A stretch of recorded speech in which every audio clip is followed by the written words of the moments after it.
રાધે રાધે, જય સિયારામ। આપણે ચરિત્ર ચાલી રહ્યું છે ભક્ત શ્રી જ્યોતિરામજીનું ચરિત્ર।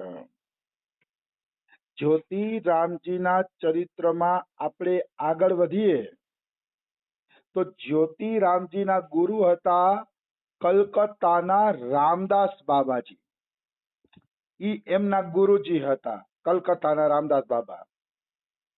પણ હવે રામદાસ બાબા રહેતા હતા કલકત્તા, તો રામદાસ બાબા કલકત્તા રહેતા હોય તો એનો સંગ તો શક્ય છે નહીં, કારણ કે વ્રજમાંથી કલકત્તાનો સંગ કઈ રીતે કરવો? ત્યારે તો ટેલિફોનની એટલી સુવિધા હતી નહીં, તો શું કરવું? તો ઈ ગૌરાંગદાસ બાબાનો સંગ કરતા। ગૌરાંગદાસ બાબા જ્યોતિરામના ગુરુભાઈ થાય, એનો સંગ કરતા ગૌરાંગદાસજીનો। તો વાત બિલકુલ સાચી છે, કોઈને કોઈ હારા સંતનો સંગ આપણે હોવો જોઈએ, નિશ્ચિત, એમાં કોઈ એટલે કોઈ શંકા નથી। મનુષ્યએ હારા સંતનો સંગ અવશ્ય કરવો જોઈએ, એમાં કોઈ શંકા નથી।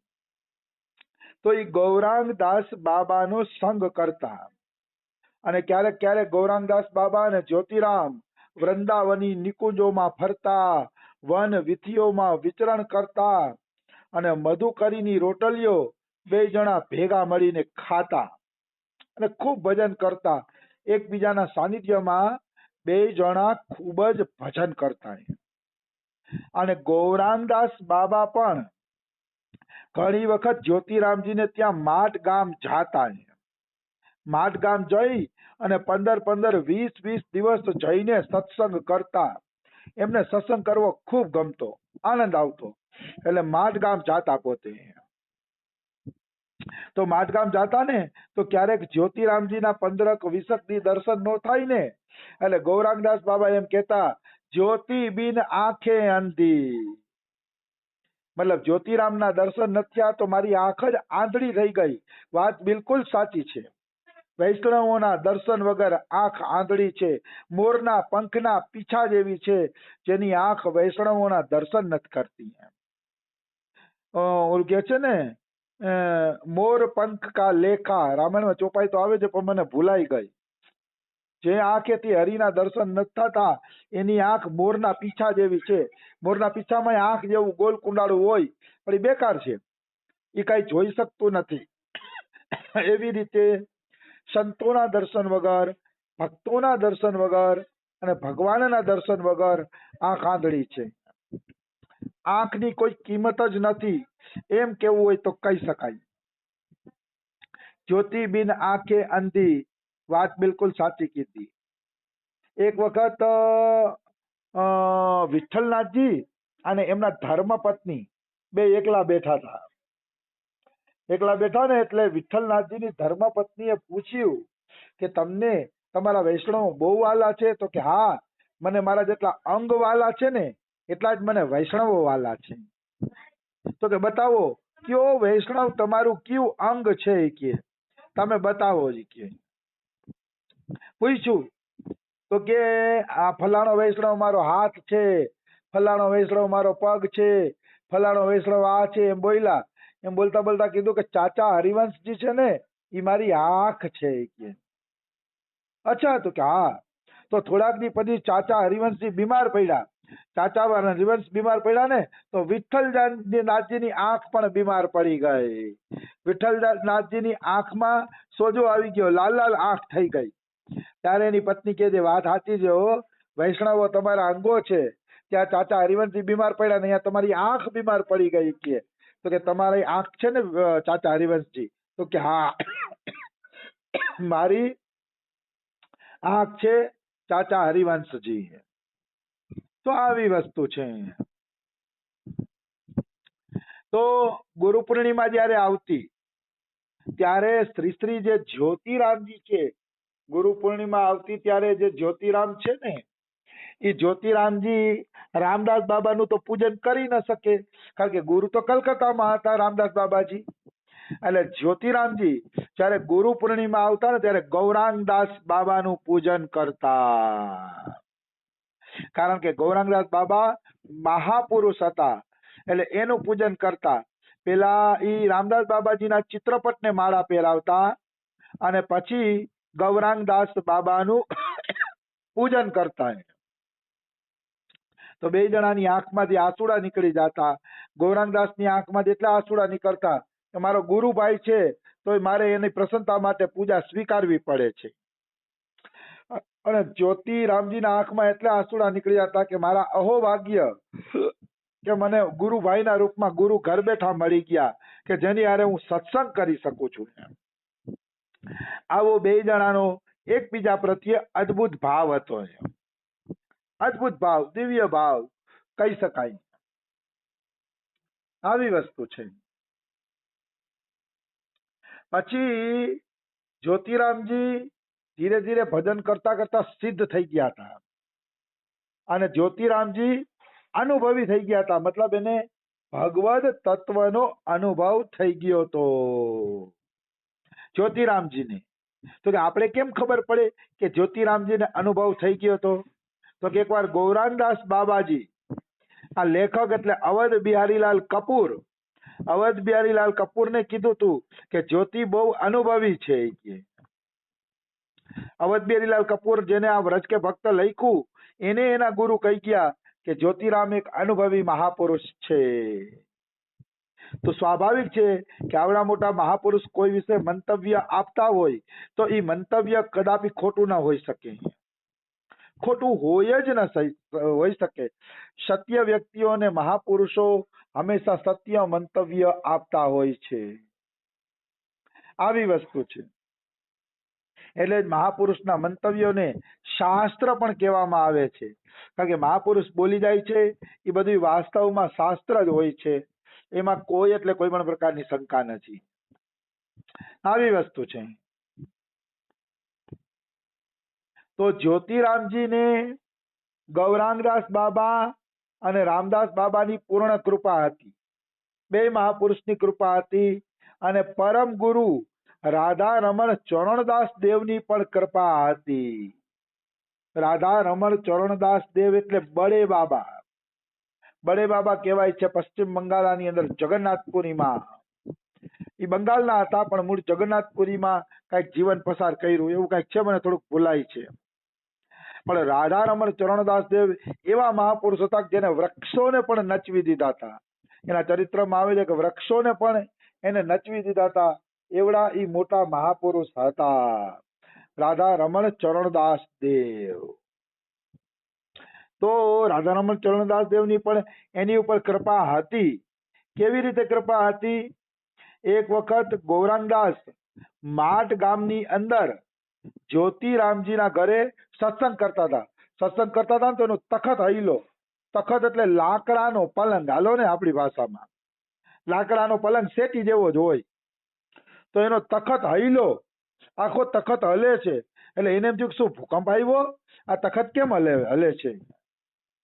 પણ કોઈને ખબર પડી નહીં કે આ તખત શા માટે હલે છે, એ કોઈને ખબર પડતી નથી.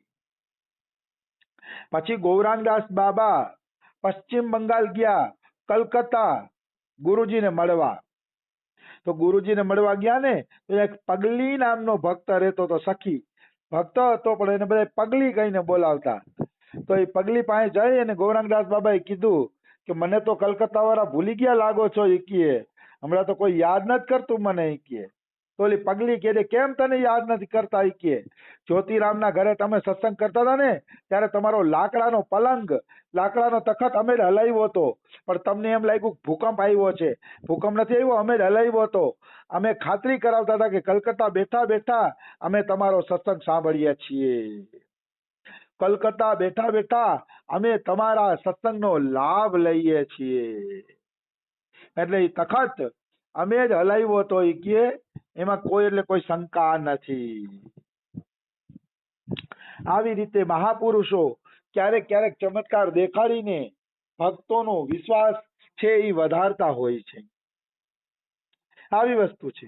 હવે જ્યોતિરામજી પોતાની જાતને છુપાવીને રાખતા. પોતાની જાતને સંતાડીને રાખતા.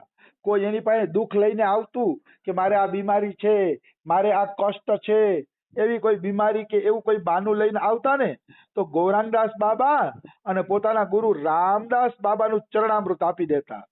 અને ઓલાનો કષ્ટ દૂર થઈ જાય ને તો એમ કેતા, ભાઈ મારું આમાં કાંઈ નથી હો, ગૌરાંગદાસ બાબા અને મારા ગુરુના ચરણામૃતથી તમે હાજા થયા છો, મને ક્યાંય વચ્ચે લેતા નહીં, એમ કહીને પોતે પોતાની જાતને છુપાવી દેતા.